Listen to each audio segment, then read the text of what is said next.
Good morning, everybody here from Manchester. This is Forever United TV. I'm Adam. Welcome along to another live show, everybody, covering all Manchester United news. We've got transfer updates. We've got the situation with Carlos Baleba, Marcus Rashford. Manchester United's hunt for a winger has taken on a new lease of life. I'm going to bring you all of that news as well. We are talking about my concern. I want you to stick around to the end of the show, actually, because I think Man United have ballsed something up here big time. I want to get your opinions on this as well. Completely open, and I want to give you my thoughts on it and then see what you say. We'll talk about that at the end of the show. And, of course, we're going to start with our top subject as well. The ultimate fear, the biggest and worst concerns from all those Manchester United fans. And it looks like from within Manchester United as well. Michael Carrick and this manager decision. I'm going to bring in a little bit of the news from yesterday regarding Manchester United's priorities in what we're looking for. We touched on it yesterday, but not in full detail. We're going to get a bit more on that and bring that into the show this morning. And also on top of that, the fear of Michael Carrick and losing him and who's waiting to take him. Now, this is clear for everyone to see, but more reports on this will give us plenty to talk about and debate, because I think there is a fear within Manchester United about what they could lose if they don't go with Michael Carrick as well. And they're stuck with this decision. I think it's difficult, and I still don't think Man United know what they're doing. I think they're still wondering where this season's going to go. And even if it finishes strongly, I think the powers that be are looking to actually still call a big shot in, a big call on this one here. And we'll get your thoughts on this. Talking about making big calls and big statements, obviously, I'm not going to get into it. I don't want to talk politics on this show. It's not our area of expertise, but yeah, Sir Jim Ratcliffe's in trouble with the government. Lots of people have been talking about that online. We touched on it last night and that statement. It's not so much of a statement. It was about a paragraph from an interview that Sir Jim Ratcliffe did on Sky News regarding the country at the moment, the power, what he's been through at Manchester United, using United as an example. If you haven't watched that back, go watch that back after we finished here. That was last night's show. But yeah, lots of people have jumped onto this now as well. So it's starting to do the rounds and starting to gather momentum, and a lot of people using it to hit Sir Jim Ratcliffe down with here, as he really ballsed up in what he said.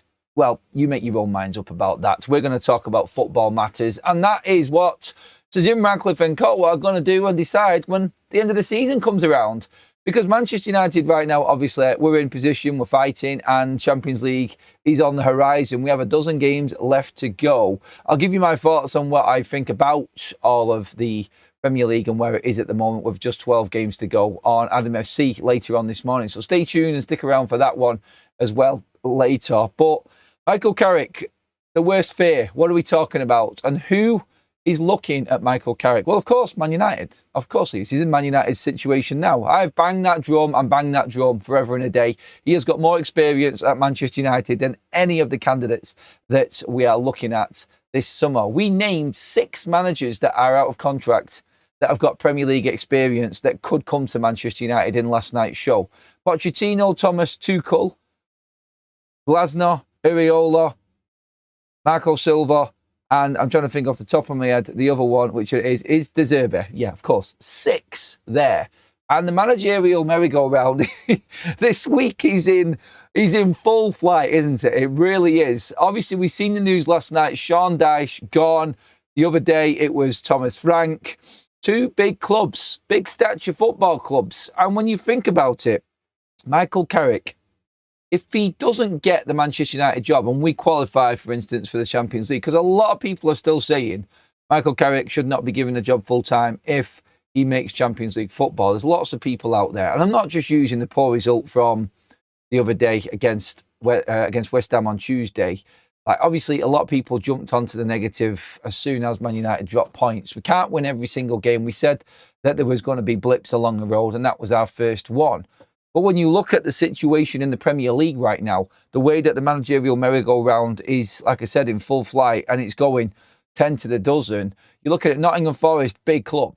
You're looking at Tottenham, big club when you think of Premier League history, and lots of money within them clubs. Michael Carrick being a former player at Spurs as well. And I know that Spurs will be looking for someone else coming in, and lots of things going on about You look at the situation with Spurs, for instance, right now, and Michael Carrick's history there, and you're looking at obviously them looking to make a quick fire appointment now. You're looking for them to actually get in and bring someone in like Manchester United maybe have done on an interim basis. I can't see Spurs making a big appointment now.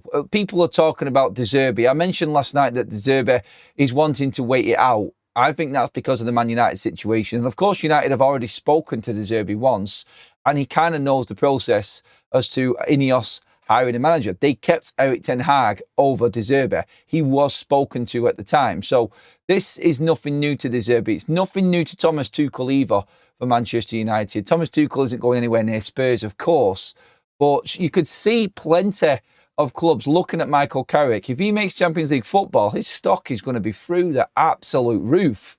So when you look at that situation and where it is, Michael Carrick is in the perfect position for his own career. We have to think of Manchester United, though. Carrick's just going to go along with everything that Ineos has said. He's had a free ride, and he will get a free ride to the end of the season to do everything that he can. And I hope he succeeds at Man United, and I hope he gets the job because he's earned it. That's what I want to happen anyway. If we are concerned with certain things that happen within the time that's left in this season now, then we might look at other managers and we might change our mind come the end of the season. But I've seen Man United play the best football I've seen since Sir Alex Ferguson under Michael Carrick, and that's a fact. And that's what I'm looking at the moment and hoping continues for Manchester United. So Carrick stock high. If he gets Champions League and United don't go with Michael Carrick and they make the wrong decision, can you imagine the onslaught onto Ineos? Can you imagine the pressure that's going to be on them and the mess that that's going to cause Manchester United behind the scenes? The turmoil, the circus, the laughingstock of world football again if they get this managerial appointment wrong in the summer. Because we're also hearing reports today that Fulham, Bournemouth and Crystal Palace, 3 teams, are ready to pounce for Michael Carrick come the end of the season and would already be looking and giving consideration to Michael Carrick because Marco Silva's not signed his deal at Fulham. Obviously, we know that Oliver Glasner is leaving Crystal Palace. And of course, Iraola hasn't signed his contract. It's a big job for Iraola somewhere. He is pulling out all the stops again. Even after their blip, he's still got Bournemouth back into the top 10, which is miraculous considering the form that Bournemouth were actually in. Them 3 managers leaving, and there's a good chance that they will go to bigger clubs as well. Michael Carrick's got plenty of jobs lined up there. You could actually say if Forest and Spurs get interims to the end of the season and then make a decision in the summer, Michael Carrick does well. There's 5 Premier League clubs waiting to take Michael Carrick on there. And we could be coming up against Michael Carrick and his team potentially next season. I know it's a bit... It's long-winded and it's further down the line. But what we are looking at here is a potential for Michael Carrick to be managing against Manchester United next season. And Man United make a decision on what Ineos think is the right move for United come the summer. And that's the concern, because where I've backed them in terms of recruitment, what Vival's done, and how Manchester United have operated in transfer windows over the last 2 years, the one big concern I've had with Ineos, which has ruined this football club in the 2 years that they have been in charge, is managerial decisions. And that's the ultimate fear for me. That's the worst fear. Letting go of Carrick, who has got this team on board. And if you can get more out of this team and add that recruitment to Michael Carrick, then that blend ultimately would work for United. Well, you would think anyway. And there's never any guarantees, I know, but why break something? Why try and fix something that's not broken if Carrick does the job until now until the end of the season? Look, I'm saying this if he gets top 4, top 5, gets in the Champions League. The decision's got to be made there. And this team has performed for Michael Carrick to get us there. And if we have got into the Champions League, that means we have been consistent enough to stay in there for literally half a season of Premier League games. You give him the recruitment and maybe you could get that same performance in cup competitions, and Manchester United might be able to next season stay in the top 4 and win a cup, which is probably the target for Man United. It has to be the target for Man United next season. We're not going to win the league. We're not going to win the Champions League, but United can go far in the Champions League with Carrick. We can win a trophy with Carrick, and we can sustain that top 4 with Michael Carrick if he is given the right tools. That, I think, is important, and that, I think, is And that, I think, is now, I think, the ultimate. And what I think is going to happen is Man United are going to have to make the call based off what they've seen happen from now until the end of the season. There is some breaking news that is just coming out right now. Quickly, by the way, let's leave off the Sir Jim Ratcliffe politics stuff. It's not what we're talking about. We've got nothing to do with us. It's not the right place to do it, everybody. So let's leave that out of the chat. I did say this at the start of the show as well. Let's leave this out. But there is breaking news right now coming from the Times. This has just come in the last 2 minutes, indeed. This might please people. This might determine Michael Carrick's career, actually. But this from the Times, breaking news right now. Thomas Tuchel is expected to sign a new contract as England manager until 2028. This literally just dropping on us right now. Tuchel is out of the frame for Manchester United if this breaking news is true. The biggest name and the one that even Sky Sports were talking about last night as the favourite has just completely 180'd, and now we're hearing that Thomas Tuchel wants to stay, or as the Times are putting it, expected to sign a new contract with England to be their manager and continue being the manager till 2028. This is major news here right now, actually, because this changes the whole dynamic of Manchester United's manager hunt. You've got the experienced managers like Tuchel, Ancelotti and Enrique. Enrique's got reservations about Manchester United. Tuchel is obviously the one with experience. If he signs his contract, then that's him out the frame. Ancelotti's getting on a little bit, might not go, and I think he is signing a new deal with Brazil as well. That leaves you with zero experience at the highest level and winning at the highest level. And that brings you with Premier League experienced managers only that haven't won anything. Pochettino, De Zerbi, Glasner, Areola, Marco Silva. Which way did Manchester United go here? You could go down to Nagelsmann, zero Premier League experience. All of a sudden, the list has gone from could be anything and talking to a lot of managers to not much at all. And that news about Thomas Tuchel there signing on potentially for another 2 years on top of what he's got now is massive. That takes him to the Euros and finishes his time at England after the Euros. That is absolutely massive news right now. Give me your thoughts on that in the comment section, please, everybody. That has just dropped now. I'm going to try and get some more information on this because this is quite big. Let's see what we've got here. Again, yeah, Times are reporting it. It is all coming from the Times. Let me just see if anyone else has jumped onto this now. Not at the moment. Let me just see. Thomas Tuchel is set to sign a new contract to remain at England head coach until 2028, with the announcement expected before today's Nations League draw. So England, this is going to be expected to happen today.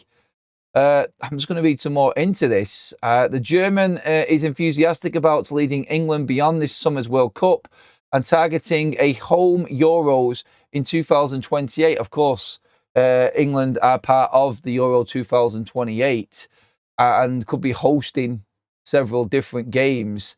This is big, and that there explains quite a lot. We could get confirmation today that Thomas Tuchel has now got no chance of being Manchester United manager. Look, it's big for England on its own, but while we're talking about United here and Thomas Tuchel being in the fray to be Man United's next manager and a manager that Ineos would like to speak to, this is a big bit of news and has massive impact on Manchester United's manager hunt.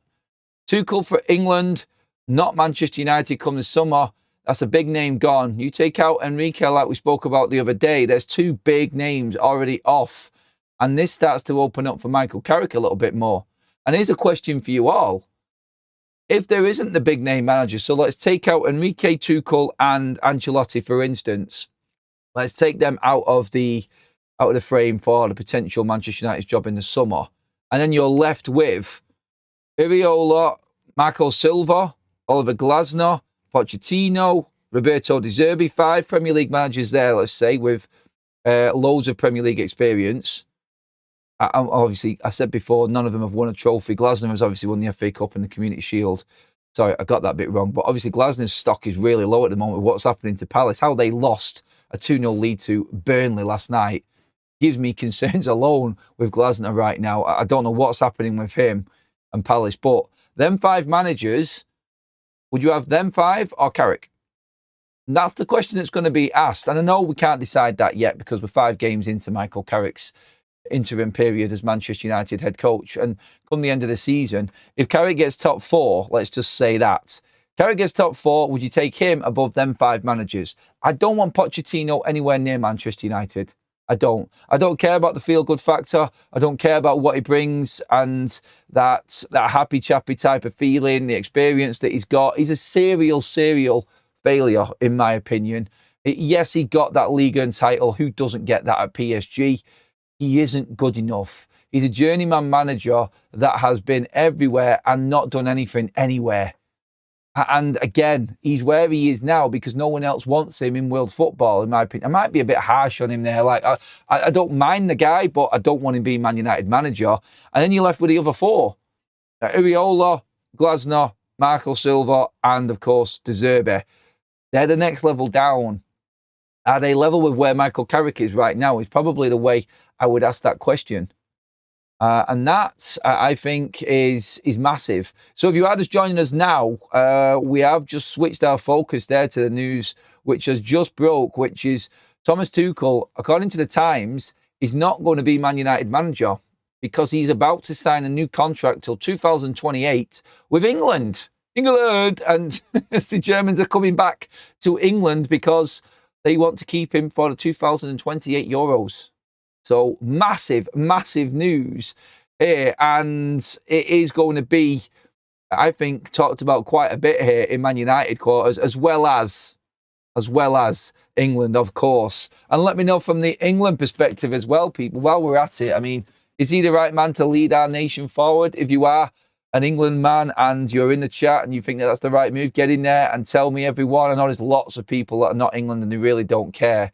But the impact this would have on Manchester United's next managerial decision is definitely something that is going to have an impact on our summer anyway.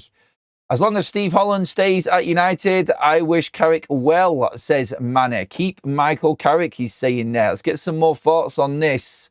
And again, the news that has just broke, the news that Thomas Tuchel is reportedly staying with England for another 2 years, effectively taking him out of Manchester United's managerial hunt. He is no longer available. England will never win a World Cup and United will never suffer. It's a win-win for Mane, who's over there in Australia. So, yeah, he's a happy man. I mean, from the United perspective, this is important, I think, more than England for me right now. My only concerns are Man United. I don't care about England yet. That'll come in the summer. It's a results game, a goal where the stats point, says Ant with a super chat. Michael Silva has never beaten Pep, no chance. Are we judging it off one manager's performance against a big manager? This now makes things difficult for Manchester United.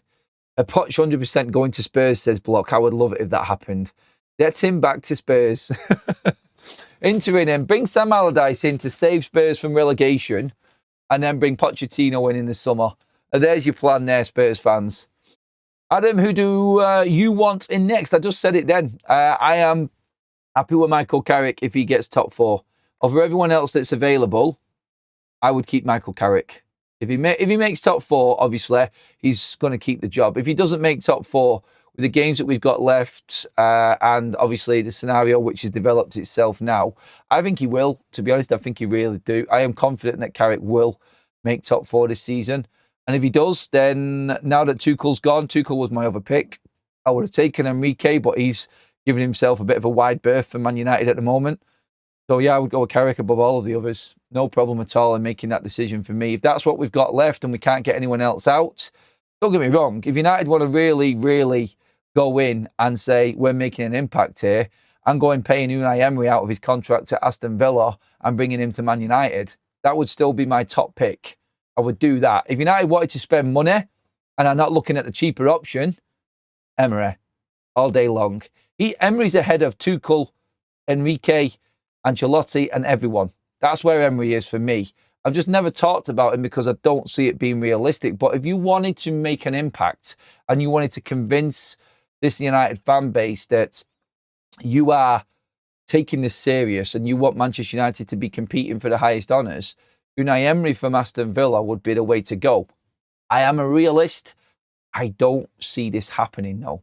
Emery with Champions League football already looking likely with Aston Villa. Yes, United have got Champions League and you could give him more money because Villa have always struggled with PSR. The new financial fair play rule kicking in might benefit United more in the Champions League. In fact, it will. We already know that. And maybe that will lure Emery away.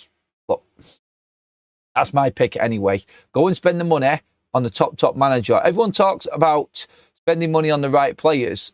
Go out there and spend the money on the manager that's going to bring you success. Look, we've wasted millions on crap managers with no experience and nothing to really back them apart from winning in tin pot leagues. No disrespect to Portugal and the Eredivisie in Holland. They're nothing compared to the other big leagues in European football. They rank so low down the pecking order in terms of quality. And then managers have failed at the highest level. And the hardest league in the world right now is the Premier League. So go and spend whatever it takes to get Emery out of Villa. Convince him. Get him to leave Villa at the end of the season if you can. Other than that, stick with Carrick. That's where I'm at the moment. If Carrick makes top 4. Hopefully that made sense to everybody. Let's get some more thoughts on this. You may think that that's a crazy shout from me, but talk to me. I'm all ears, everybody. Very hopeful, says Steve, but need Casemiro, Kobe, and Senna to stay fit. Key players, obviously, injuries are a big concern for Manchester United in qualifying for the top 4. We're now left with no choice. It has to be a hijack. Now, Emery or Eddie Howe. I wouldn't go near Eddie Howe with a barge pole. Not in a million years. Emery leaves Eddie Howe for dust. Honestly, if you're going to try and hijack another manager, don't even bother with Newcastle and Eddie Howe. Get Emery. I'm sorry. There's no one that competes with Emery apart from the obvious big managers already. He is right up there. You could say that Emery, in what he has done, his experience in the Premier League and what he's won elsewhere, is second behind only Pep Guardiola in the Premier League in terms of achievements, I think, anyway. Right now, that's managing in the Premier League, I would say that is. And that's the man that you go for. If you are Man United and you're looking for the best, we are always too happy to take players away from other clubs and bid for players and take our rivals' best players. Why not take our rivals' managers?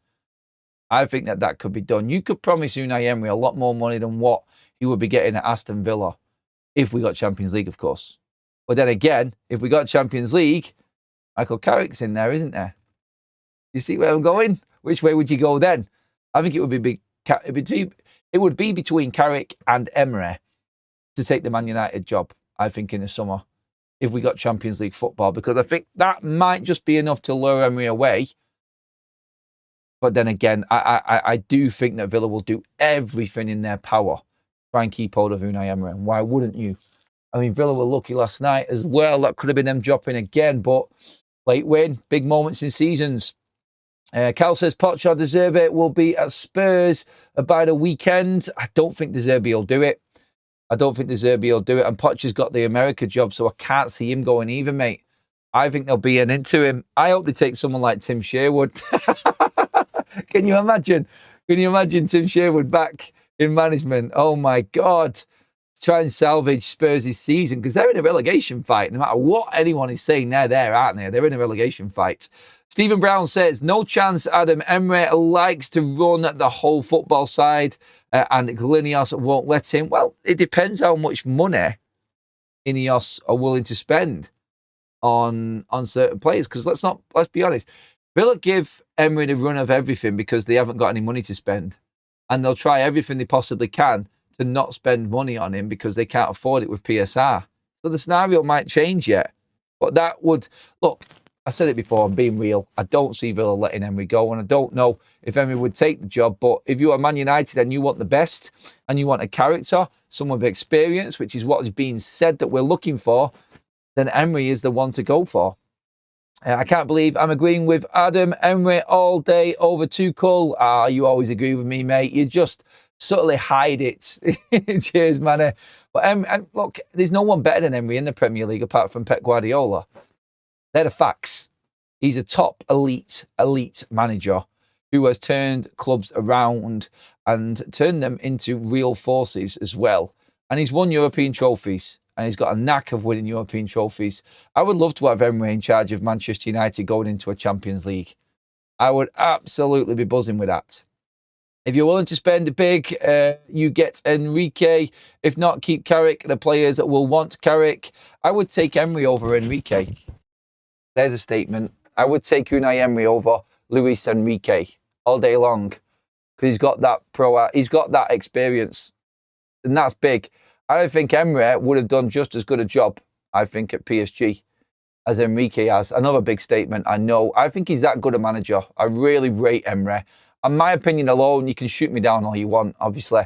I know that's not everyone's opinion, and I know it is a big shout, but Emery has to be up there with the best in world football right now, surely, in terms of management. I think Emery would attract all of the big clubs. I don't think he'd have a problem going to any big club. How they run and how they operate might be an issue, like the comment just said then about Emery. Just give the job to Carrick. Adam, I can't give it him yet, mate. Not until top 4 is confirmed. Don't give Carrick the job anywhere before the end of this season. That would be a huge mistake for United. Let's see where he is at the end of the season. If he gets Champions League, then he's right up there. And I would be happy if he got the job. Looking at what else is available anyway now after that Tuchel bombshell anyway. No manager guarantees success. Managing United is on another level compared to other teams across Europe. Most European managers have worked in leagues that aren't very competitive. This is why Michael Carrick's stock is a lot higher. It's a good point there from Wayne, because that there is something that Carrick has above all of them managers. Experience at Manchester United with the current squad, and it's a young squad as well. And if they give him everything and get him to the top 4, then you probably have a good chance of them giving it him again because they believe in him going into next season. So, yeah. Why not give Carrick a go on reduced wages just to see what sort of job he can do? Let him sign up players. I think he may surprise a lot of people. If not, start looking again.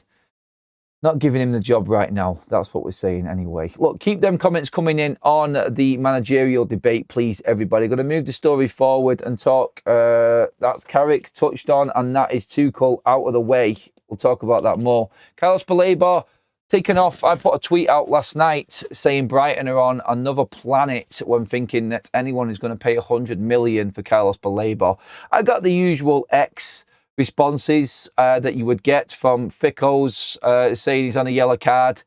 When you're on a yellow card after 20 minutes and you're subbed off the pitch, is that not the biggest sign that your manager does not trust you, does not trust your temperament or being able to handle that emotionally? And they want 100 million for that player? Herzl, like I said yesterday, is hurtling down the bottom of that table. Another defeat. That's no wins in 7 in the Premier League for Herzl right now. And they're backing this guy, and they're saying that Carlos Baleba is 100 million. There's not one player in this league that's in the bottom half of that table that's worth 100 million, realistically. Elliot Anderson's not performing. Sean Dyche has just been sacked. They're blaming the manager because he can't get the best out of the players. Herzl has not been able to get the best out of Carlos Baleba, or Carlos Baleba is just not good enough. It's as simple as that. And the third season syndrome, if there ever was one, not something that we normally talk about, obviously, because it's always the second season syndrome. But Carlos Baleba, when his head was turned, he dropped off. And obviously, another transfer window has gone by. He's not recovered from it, and he's really suffering now. Have you seen the pictures last night? He was inconsolable on the bench, being subbed off after 20 minutes because the manager doesn't trust you. I don't care if he's on a yellow card. That's ridiculous. If you can't handle that, then I'm sorry. Handling the pressure of being a Man United player and what comes your way there, scrutiny-wise, it's not going to happen. Carlos Baleba is having a shocker of a season right now. And look, yes, I would still buy him. I just would not go near him for 100 million. You are joking. There was reports coming out that United would still go for Carlos Baleba at a massive cut price. And that massive cut price was 70 million quid. Sod off. He's a £40 million player at best now. And his price has been inflated after a good season with Brighton. But no coincidence, Brighton's drop-off in form has come with Carlos Baleba playing poorly this season. I think he's finished 90 minutes of football all season, and they want 100 million. I'm not having a go at Man United going for him. I'm not having a go at the player. I'm having a go at Brighton and their ridiculous thinking that this is the next coming of Moises Caicedo. I'm sorry. Carlos Baleba right now is nowhere near good enough to even lace Caicedo's boots. He is potential and potential alone, and he's having a shocker of a season. Where you get 100 million from is beyond. Where you get 70 million from is ridiculous, and I hope Manchester United go nowhere near it at that price. I'm pushing 40, 50 million because I see potential in Baleba, and I've seen good games still this season of him. But forget 100 million for Carlos Baleba. That is a big part of our budget, and I can see why other names are now starting to come up. I watched a bit of the Nottingham Forest and Wolves game last night, and at the moment, I'd take João Gomez over Carlos Baleba. And the way that he held that Wolves team together and came in certain moments last night against Nottingham Forest, standing up to that Gibbs White and Elliot Anderson and that 35 shots in one game midfield and attack of Nottingham Forest. Yes, Wolves rode their luck, but I tell you what, there's more character there in João Gomez than there is in Carlos Baleba. And that's where I would go. If I'm looking for a cheaper deal and you had to offer me Gomez or Baleba, I'm taking Gomez at 30, 35 million with that relegation clause in place all day long. And then I'd go for someone else, one of the other bigger names. That's where I'm at with it anyway. Carlos Baleba, forget it. Not the player, the price. And that's the only reason. I would buy him. I would, and I would like him in my team. I'm going nowhere near Brighton. They're off their heads, honestly. Absolutely off their rocker if they think that he is worth 100 million. I still cannot get that 100 million. And you're talking Declan Rice standards here, and that's what Brighton actually think. Good God, man. Caicedo, Rice, Baleba. There's a man here that can't finish 90 minutes of football. He's done it twice all season. I'm sorry. He's not worth anywhere near that amount of money. A good player, but again, that's where we're at right now with Carlos Baleba anyway. Give me your thoughts on that as well, and keep your comments coming in about everything else from what we've spoken about so far. Again, today, everyone. It's a mad one, the transfer window this summer. I think it's going to be absolutely crazy, but I think Brighton are going to end up losing out. I think they should have sold him already, and I think they've just got them Caicedo vibes and got it wrong. He just isn't good enough. He isn't good enough for that money, I'm afraid. Anyway, let's get forward with this because I want to move on and get you updated on all of the other news as well. Here's another debate for you. And don't forget, stick around to the end of the show today because I'm going to bring up one of my biggest concerns now going into this next couple of weeks. And I want to see what your opinion is on this as well. Manchester United's hunt for a winger. Now, we know we need a winger. Diamande talk is being played down again from Leipzig. So let's just leave that one there. But other names have started to pop up again now. And two names in particular, which I want you to decide on. Just put in which one you would take. Would you take, what do we call DeMarco from Inter Milan and his great numbers this season? Or would you take Iliman Ndiaye from Everton as a forward option? DeMarco 28, Ndiaye 25. Obviously, DeMarco's numbers are fantastic in Serie A. Let's not forget, Ndiaye's got, I think, 7 or 8 goal involvements this season in the Premier League alone. Where would you go? Because Manchester United apparently are top of the list when it comes to suitors for Iliman Ndiaye. I like him. I know we're coming up against him soon in a couple of, in about, 12, 11 days now, I think it is. Stupid how long we have to wait for a bleeding game, but I would actually take Ndiaye over DeMarco all day long. I don't know what you guys are thinking, but let me know in the chat what type of winger you would go for there. I mean, Ndiaye's going to fetch a fair price. He is going to fetch a big price tag, but I think he has got qualities there. And I'm only comparing him to DeMarco. You might think someone else is better out there, of course, but these two are in the headlines, and it's the only reason I'm talking about them. I'm not saying he's my top target. I'm not saying that's who I'd go all out for, But I actually do like him. I actually do like the way he plays. And I would take him over anyone like DeMarco all day long. And die-hard DeMarco people, talk to me in the chat on that one as well, please, everyone. Let's get a few more. Let's get a few more comments in. Will we get Cole Palmer in the future? Should we buy him in the summer? He wants to join, I think. We're not getting Cole Palmer. He's going nowhere. Nowhere at all. Sangare is a baller. Pete says the Monday talks have started already. Fabrizio already said no. Talks are cooled on it at the moment. There are plenty of clubs in for him, and he will leave. He will leave this summer. It just depends. If United want him, he's on their list, but they have to buy midfielders first. That's the priority. At the moment, he isn't being talked up too much for United because of the priority list and Man United needing a midfielder. Interesting one there from Chris. What about Nwaneri? Arteta doesn't want him. Obviously, he's out on loan now as well.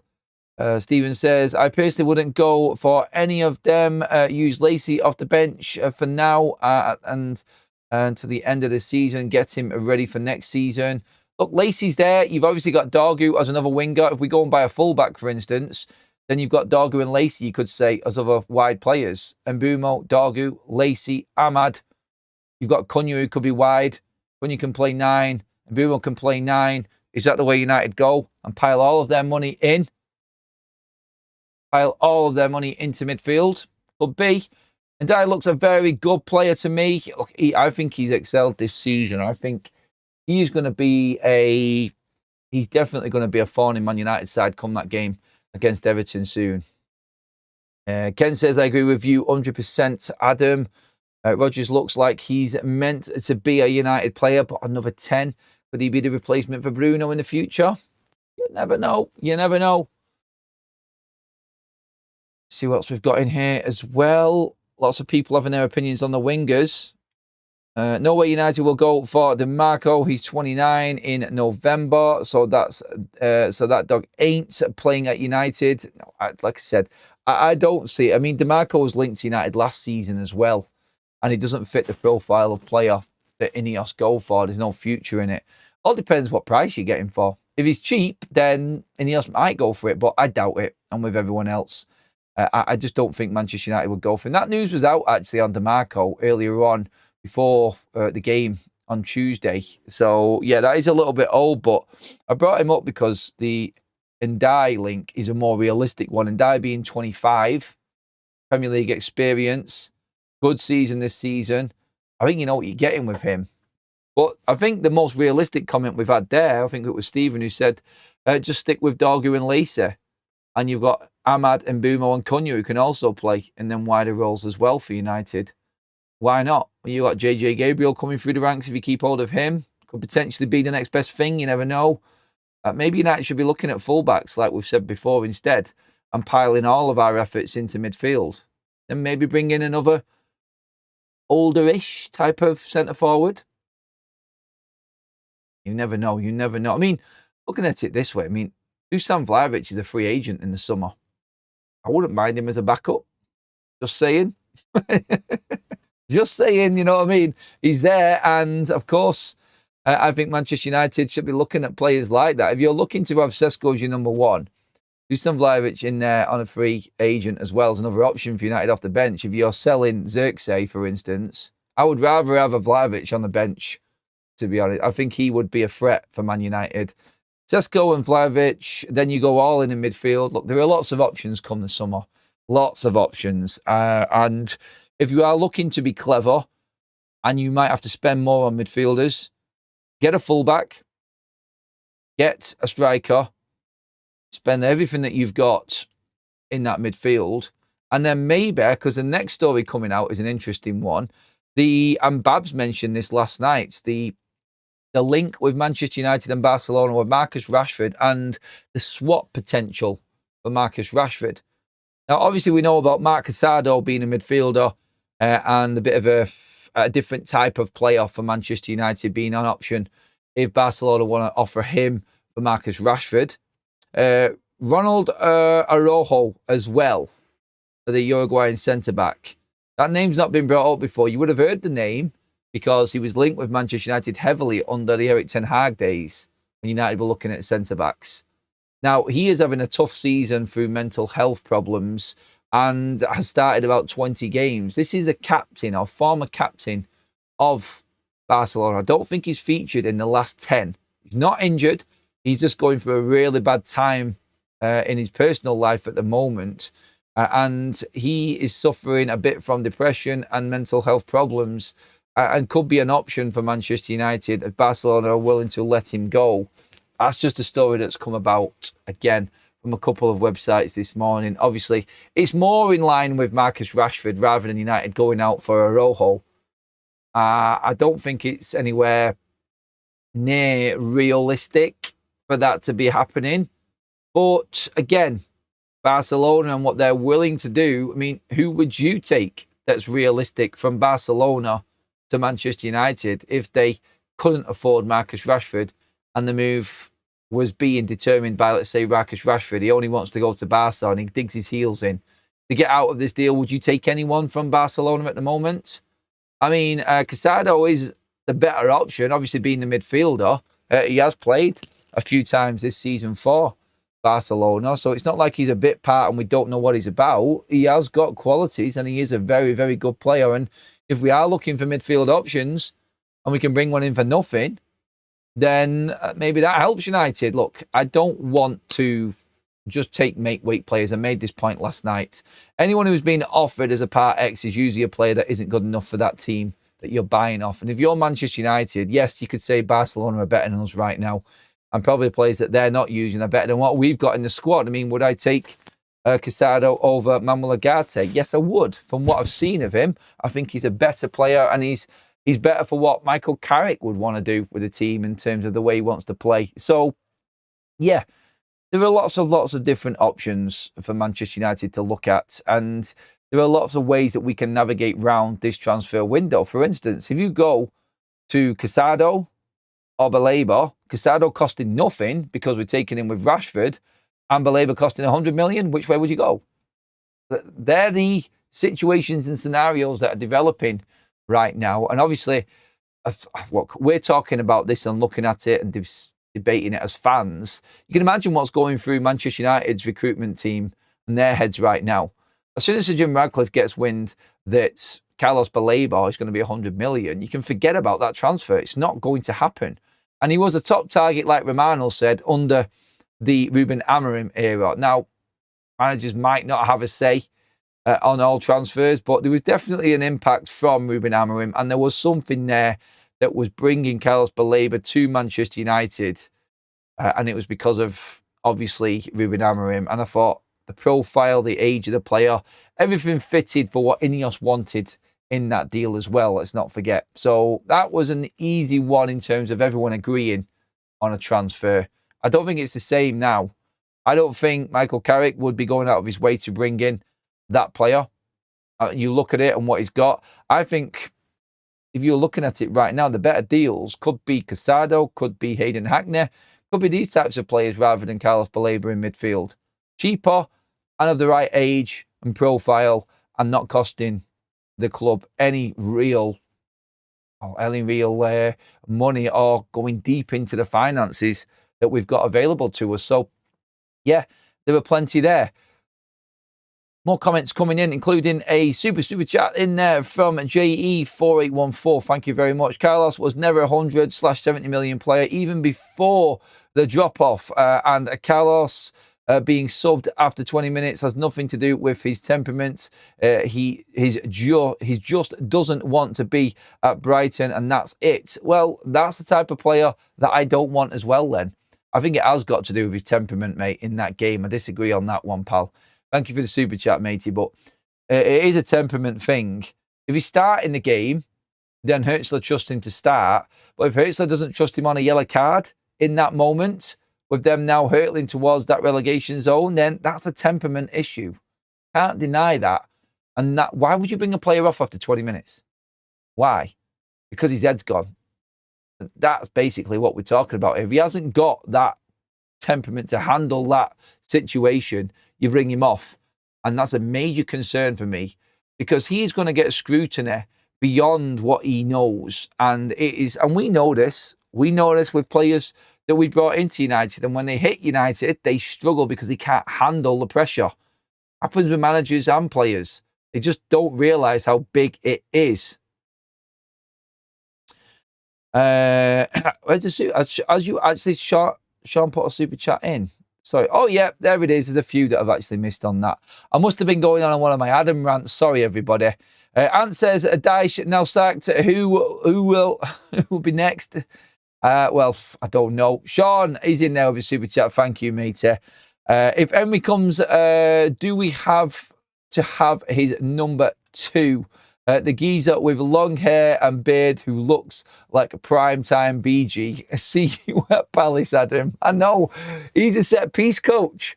And he's quite good, actually. I know exactly what you mean. It's a BG from now, not from back in the day. I'll say that as well, because he is looking a bit old. I know the one who's got the shaggy haircut. That's the one, mate. Maybe you'll have to have him. I don't care how he looks, as long as he gets the performances right on the pitch. Right, quickly, keep them comments coming in, and thank you, everybody, for all the super chats. By the way, everyone, please pop a like on the video. That'll take us over 200 this morning, which is epic. Thank you, everyone. If you're enjoying the content and the debate today, plenty to talk about, and that's the news, of course, about Thomas Tuchel, who is about to sign a new deal with England, taking his time there till 2028. Does that impact Manchester United's decision on Michael Carrick? Because that's a big name gone. Alongside Enrique, who's distancing himself from United. Tuchel now gone. Ancelotti aging. Are them big names available now? And is Michael Carrick better than the likes of Silva, Glasner, Iraola and De Zerbi? Get into the comment section on that as well, everybody. My last bit of the show and my big concern is the no friendly for Manchester United. Now, it might not seem like big news, but I'm intrigued to know what you all think regarding not having a friendly. I hate the thought of going in to this Everton game off the back of not having any match sharpness. It worries the life out of me. It really does. I am concerned about it. I really am. I would prefer, and I know United could have friendlies behind closed door and whatnot, but you know what I mean? I'd rather be playing games. And I am worried that we are in a position here where we're not going to be going into this game. And this is just me and the fan, and I overthink everything, as you all know. And I always go into detail. I would have preferred to have had a game. I don't trust these players enough yet for them to go in off the back of that poor performance against West Ham. Solid to poor, whatever you want to call it. Not the end of the world, but you know what I mean. Sit on that for 2 weeks and then come back firing in an away game to Everton. I don't know. There's something in it that just doesn't sit right with me, and I'm worried about it a little bit. I am worried. But I want to know your thoughts on this. Another super chat in from Manny says, Carrick is a decent manager. He's turned around a bunch of mentally weak United players, something Amrin couldn't do. If we announce Carrick and can get Baleba for 60, do it. Is 60 enough for you, Manny, in there? Imagine all you had to do is watch your team defend and then wait to counter, and you get given the armband. Bruno is living the life. Bruno brings a lot more than that, and that is disrespectful again to Bruno. Come on. I think Carrick will trust the players. Babs is saying regarding the break. I don't know. I think he will, and he'll have a chance to work on the training ground with them and iron out a few things. And what's more important, game time or training ground time? Carrick, we'll be expecting a bit more from Carrick and his team when it comes to the game against Everton, because we'll expect them to be fully rested and recovered. Mason Mount will also be back. That's a good thing, I suppose. And obviously, they'll have more time to tune in and hone in their sort of game and their plan, I suppose. And the players might be even ready. Look, I hope it works out. Look, all I want to do is beat Everton, and I will feel so much more better about what's coming in the next 12 games, because now it's really tight. And that takes me into what I'm going to be doing and talking about in a moment. on the next video on Adam FC. So that's where I'm going to wrap up the show this morning here on FUTV. Everybody, give me your comments. Tuchel is out of the race. Who is it? Who is going to get this job? If Carrick makes top 4, is he better than Glasner, Silva, Uriola and De Zerbi and Pochettino for that matter? Prem experienced managers ahead of Michael Carrick, or are we sticking with Carrick if he gets top 4? Tuchel's out though. Give me your thoughts on that, everybody. Thank you everyone for all the super chats. Thank you mods for handling that chat this morning. And of course, thank you everyone who's liked the video and put their comments in as well. Pile in after the live is finished, everyone, in the comment section and give me your thoughts on all of them topics. And I'll see you all later on. Don't forget, tune in. Adam